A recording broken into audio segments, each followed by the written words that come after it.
काय सांगणार सध्या फ्लिपकार्ट डिलिव्हरी ऑफिसच्या बाहेर मोठा गोंधळ जो आहे तो बघायला मिळतो आहे, काय माहिती आहे? फ्लिपकार्टचे 4 कर्मचाऱ्यांना अचानक कामावरून काढलं. त्यांचे पगार अडवलेले आहेत. ते पगार त्यांचे कामावरून काढण्याचं कारण वगैरे त्यांना दिलेली नाहीयेत. आमचं एवढंच म्हणणं आहे की त्यांना त्यांची कारणं न देता तुम्ही काढलेले आहे. जे काही पगार बाकी आहे तो तुम्ही देणं अपेक्षित आहे, तो वेळेवर द्या. दुसरी गोष्ट अशी की त्यांच्याकडून माथाडी कामगारांची कामं जी आहेत, गाडी लोडिंग अनलोडिंगची कामं, ती आतल्या पॅकर लोकांकडून करून घेतली जातात. जी 12वी पास ते ग्रॅज्युएट मुलं आहेत, त्यांना 10-15 हजार पगार मिळतो. माथाडी कामगारांची कामं मिळतात. माथाडी कायद्यानुसार जे पैसे मिळायला पाहिजे ते त्यांना मिळत नाहीत. तिसरी गोष्ट अशी की तिथले स्टोअर मॅनेजर ऋतिक म्हणून कोणी आहेत, ते एम्प्लॉईला, ते कर्मचाऱ्यांना आई बहिणीवरून शिवाय देतात आणि अगदी घाण ऋतिकचं नाव काय, ऋतिक खंडागळे, हे त्यांच्यावर एक कारवाई व्हावी आणि या 4 लोकांचे पगार वेळेवर मिळावे आणि माथाडी कामगारांचा, माथाडी कायद्यानुसार जे काही गोष्टी आहेत ते त्यांच्याकडून व्हाव्या. इथे तुम्ही कर्मचाऱ्यांकडून माथाडी कामगारांची कामं करून घेऊन माथाडी कायद्याचं उल्लंघन करू नये, या एवढ्या आमच्या मागण्या आहेत. आणि ह्या सगळ्या मागण्यांचं उत्तरं लेखी द्यावी, याच्यासाठी आम्ही इथे बसलेलो आहेत. एक 10-15 मिनिटं, अर्धा तासपर्यंत आम्ही जास्तीत जास्त बसू. आमचा संयम जोपर्यंत आहे तोपर्यंत बसू. त्याच्यानंतर जर संयम सुटला तर मग शटर डाऊन होईल आणि मग जे काय होईल ते कायदेशीर होईल. आहेत, आता आतमध्ये गेलेत. मगाशी होते इथे, आता आतमध्ये गेले. तोंडी बोलायला तयार आहेत. ते म्हणतात की आम्ही करू, 4 दिवसात करू, 2 दिवसात करू. माझं एवढंच म्हणणं आहे की लेखी द्या, जे काय आहे ते लेखी द्या.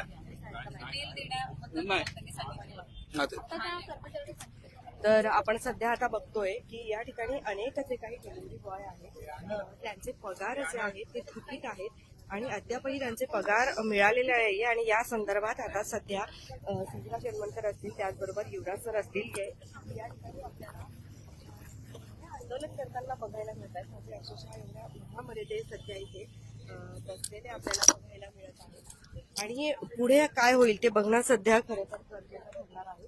आपण बघतोय की कुठेतरी मराठी कामगार असू द्या, कर्मचारी असू द्या, नाहीतर जे काही डिलिव्हरी बॉय आहे ते उन्हाताणामध्ये नेहमी फिरत असतात. मात्र त्यांच्या जर पगार वेळेवरती होत नसतील तर कुठेतरी हा अन्याय आहे आणि या अन्यायाला वाचा जी आहे ती आता फोडली जाते आहे.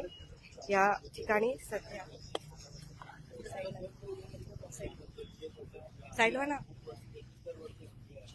मॅडम, काय माहिती आहे, काय सांगाल? आपण नेहमीच अन्यायाला वाचा फोडण्याचं काम करत असतात. या ठिकाणी सुद्धा आपण आता एवढ्या भर उन्हामध्ये बसलेले आहात. फ्लिपकार्टच्या कर्मचाऱ्यांच्या आमच्याकडे 2-3 जणांचे त्यांच्या सॅलरीच्या विषयासंदर्भात ते आमच्याकडे आले होते. परंतु इथे आल्यानंतर आम्हाला असं कळलं की फ्लिपकार्टचे जे आतमध्ये जे मॅनेजर आहेत ते मॅनेजर त्यांना आई बहिणीवरून शिव्या देतात. हे कितपत योग्य आहे? आपल्या मराठी मुलांना एकतर नोकऱ्या मिळत नाही आणि त्या नोकऱ्या मिळाल्यानंतर जर त्यांना स्थानिक भूमिपुत्रांना जर अशा शिव्या खायला लागत असतील इथे, तर ही खूप दुर्दैवाची गोष्ट आहे. आणि जोपर्यंत ह्या मुलांना यांचा पगार हक्काचा जो आहे तो मिळत नाही किंवा ज्यांच्याकडनं आम्हाला आतमधून लेखी मिळत नाही, तोपर्यंत आम्ही इथून उठणार नाही. आणि त्याचबरोबर ज्यांनी कोणी शिवीगाळ केलेली आहे त्याला इथून जोपर्यंत कामावरून काढत नाही, जरी तो मराठी असतात तरी सुद्धा, कारण चूक ते शेवटी चूक आहे. कोणाच्या आया बहिणी रस्त्यावर पडलेल्या नाहीये, त्यांनी आई बहिणीवरून शिव्या घालायला 45 दिवसानंतर जर सॅलरी मिळत असेल आणि तीही रेग्युलर मिळत नसेल तर हे खूप चुकीचं आहे. त्यामुळे जोपर्यंत सॅलरी मिळत नाही किंवा लेखीत आम्हाला मिळत नाही तोपर्यंत आम्ही इथून उठणार नाही.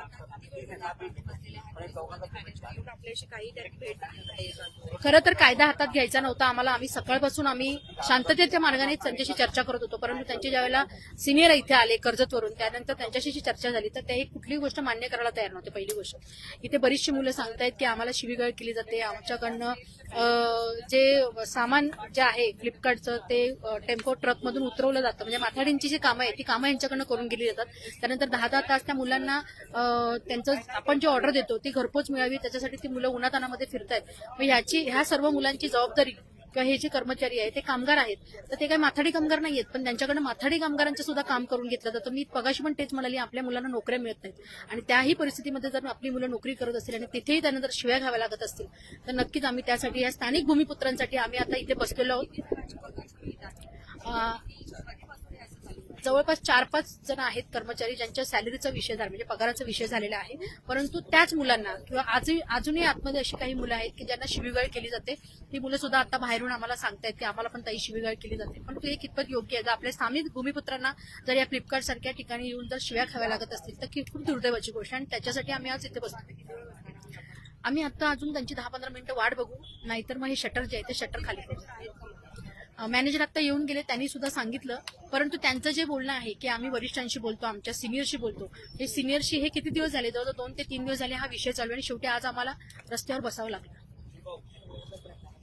सध्या आपण बघतोय की जे काही मॅनेजर्स जे आहेत ते सुद्धा आपल्याला बघायला मिळत आहेत, परंतु त्यांच्या माध्यमातून सुद्धा कुठलंही स्पष्टीकरण जे आहे ते दिले जात नाहीये आणि खूप भयंकर असा हा प्रकार आहे. जसं की आपण बघितलं की अगोदरच आपण बघत असाल की मराठी जे काही मुलं आहेत, मराठी जे काही उद्योजक आहेत ते आपल्याला कमी बघायला मिळतात आणि कुठेतरी पर्यायी घर चालवण्यासाठी डिलिव्हरी बॉयचं काम जे आहे ते केलं जातं. परंतु जर अशा पद्धतीचा कारभार डिलिव्हरी ऑफिसमध्ये होत असेल, माथाडी कामगारासारखं जर या कामगारांना कामावर घेतलं जात असेल तर आता हे खपवून घेतले जावे. शहरामध्ये जे काही परिस्थिती सुरू आहे ते तुमच्यापर्यंत दाखवण्याचा एक प्रयत्न जो आहे ते करत आहोत आणि मॅनेजर अद्याप या ठिकाणी आलेले कुठलाही स्पष्टीकरण देताना आपल्याला बघायला मिळत नाहीये.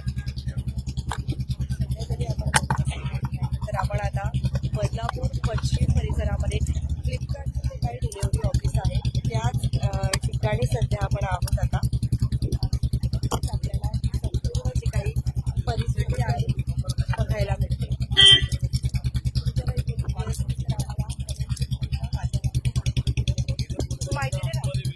काय झालं मला माहिती सॅलरी बद्दल चाललेलं आहे, म्हणजे पोरांना सॅलरी नाही भेटत आहे टाइम टू टाइम, त्याबद्दल म्हणजे इथे सगळे डिबेट करतात. आणि आज सॅलरीचा तारीख आहे पण तो आतमध्येच आहे. ते म्हणजे आता तर मला बोलले की माझी सॅलरी भेटेल म्हणून, काही जणांची अजून पेंडिंग वरती आहे. नाही म्हणतात 4-5 जण आहेत अजून पण असे आहेत जे घरी असतील वगैरे, त्यांना काहीतरी आयडियाच नसेल. आणि स्टोर पण आहे पण त्याचं मॅनेजमेंट नाही परफेक्ट. हा नाही तेच, हा त्यामुळेच तर सगळं डिबेट चाललंय सध्या.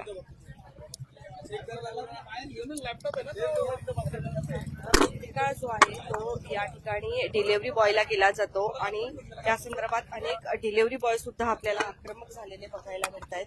खूप जण या ठिकाणी सध्या रस्त्यावर फ्लिपकार्ट ऑफिसच्या बाहेर जे आहे ते आणि जे काही मॅनेजर असतील ते सुद्धा इथे आहेत, परंतु उत्तर देण्यात ते पुढे येत नाहीये. कुठेतरी हा डिलिव्हरी बॉयवर होत असलेला अन्याय आपल्याला बघायला मिळतोय. तुमच्या काही प्रतिक्रिया असतील तर आम्हाला कमेंट सेक्शनच्या माध्यमातून नक्कीच येऊ द्या.